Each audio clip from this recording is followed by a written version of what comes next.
To get this lighting was a huge challenge. This little setup. Maybe I'll show how I get this lighting in another video, but for now, I have a tutorial on how to make insane videos with your iPhones. I have 5 tips that I've gathered over my tenure with iPhone vlogging, and I want to share them with you. Let's get to it.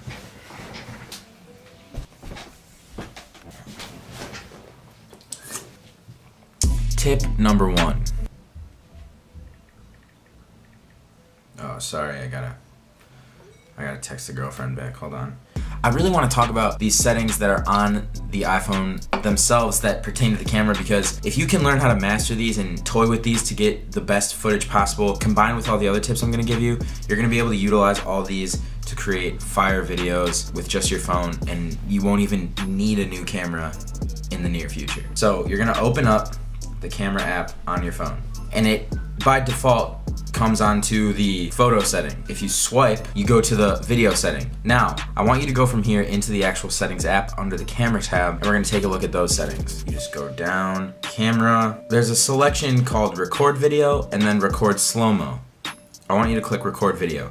Here it shows you all the different quality options that you have, ranging from 720p HD at 30 frames per second all the way to 4K at 60 frames per second. My advice would be to either shoot 1080 HD at 30 frames per second or 1080 at 60 frames per second, and here's why. 4K on the iPhone and 1080 are not that much different in quality, but the space that they take up, 4K takes up way more space. So, unless you've got a phone with a ton of storage, stick with the 1080, because most of the time you're gonna have to downgrade that 4K footage to 1080 anyways, unless, again, you've got a fire computer, which in that case you're probably not shooting on an iPhone anyways. Then there's slow motion. You can either shoot at 1080 120 frames or 1080 240. Now I've noticed that 240 has a super flashy effect a lot of the time when there's downlighting, so I'd say just stick with the 120 because it looks better and it doesn't make that much of a difference when you get to that high of frames per second anyways.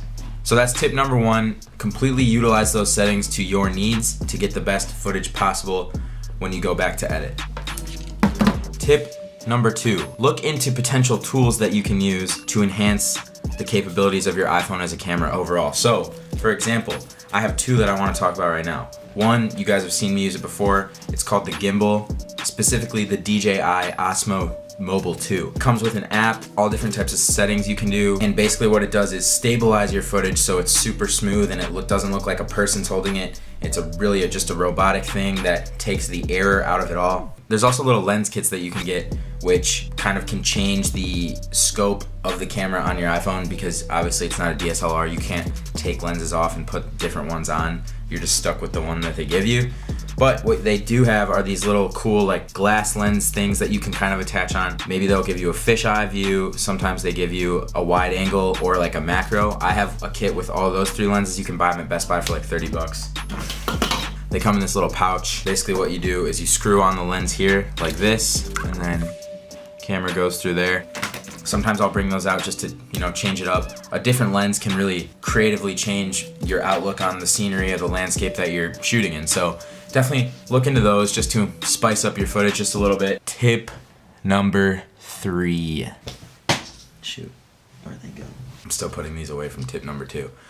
Now, if you don't want to buy the gimbal that I talked about in tip number 2, I'm going to talk about ways to stabilize your iPhone footage with just your body and your hands. So I've got 3 sub tips for tip 3 that are going to help you stabilize the footage without a gimbal and save you $140. Before I get into the kind of main tips I'm giving you, you're going to want to hold the phone kind of like this or like this, just a way that you can keep it steady in your hands. You're not holding it like this or blocking the lens or anything. Again, keeping the air out of it. But anyways, without further ado, what you're gonna wanna do, keep your elbows attached to your side and keep the phone relatively close to your body. Pick something that you want to shoot, whether it's a slow motion shot or a spinning shot, a 360 rotational shot, whatever it may be. Use your whole body and lean into the shot as opposed to just pushing the phone with your hands and arms. This is, again, gonna keep the air out of it. Your body's gonna be stabilizing the phone more. It's just gonna turn out much smoother, creamier, and less shaky, therefore less ugly.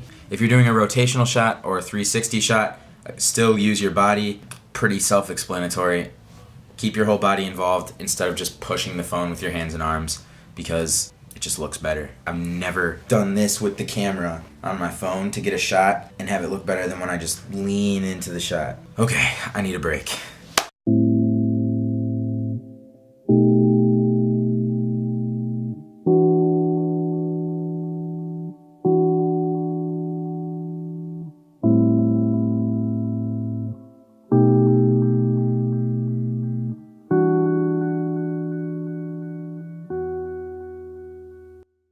It's currently the next morning. I'm gonna finish this video today. I believe we're on step 4, so let me give you the 4th tip. This doesn't have much to do with shooting technique on the phone, but I believe this is an important step for any type of filmmaking, phone, camera, drone, anything. Learn how to edit. Learn whatever software you're on, whether it's iMovie, Final Cut, Vegas, Premiere, After Effects.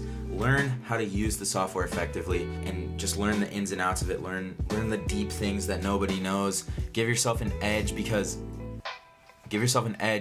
storytelling is what creates filmmaking, not the cameras, not the gear.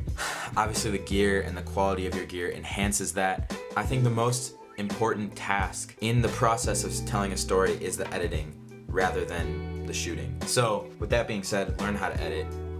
Go on YouTube, find tutorials, maybe take a class if you want to, but you can find everything online. So tip number 5.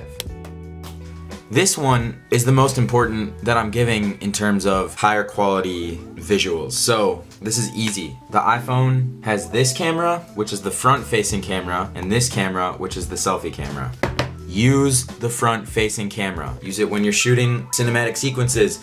Shoot it when you're vlogging. There's no need for you to see yourself when you're vlogging, because when you look at yourself while you're vlogging and using the selfie camera, you're looking at the camera weird, so it looks like you're not looking into the audience's eyes. Like right here, this camera that I'm looking at the lens right now, so it looks like I'm looking at you, but if I look at the screen over here and look at myself, it looks like I'm looking off. Same thing with this. It's just a weird angle when you're vlogging with the selfie camera, and it's less quality. So use this camera when you're vlogging. Use it when you're shooting the cinematic sequences. Obviously, I don't think you're gonna use the selfie camera for that. In case you were, don't. Also, this camera is the only camera that can use the slow-mo and the time-lapse mode. The selfie camera can't. So keep that in mind when you're making your vlogs or your videos or your travel montages or your family gathering videos or whatever you're doing with your phone. Keep that in mind. That is gonna wrap it up for today's video. Thanks for watching. I hope I provided you with some value. Please click these 2 videos on the side if you haven't seen them, or just watch them again because it always helps out when you guys watch my videos. Leave a like, subscribe, check me out in the next one. Have a good one. Thank you.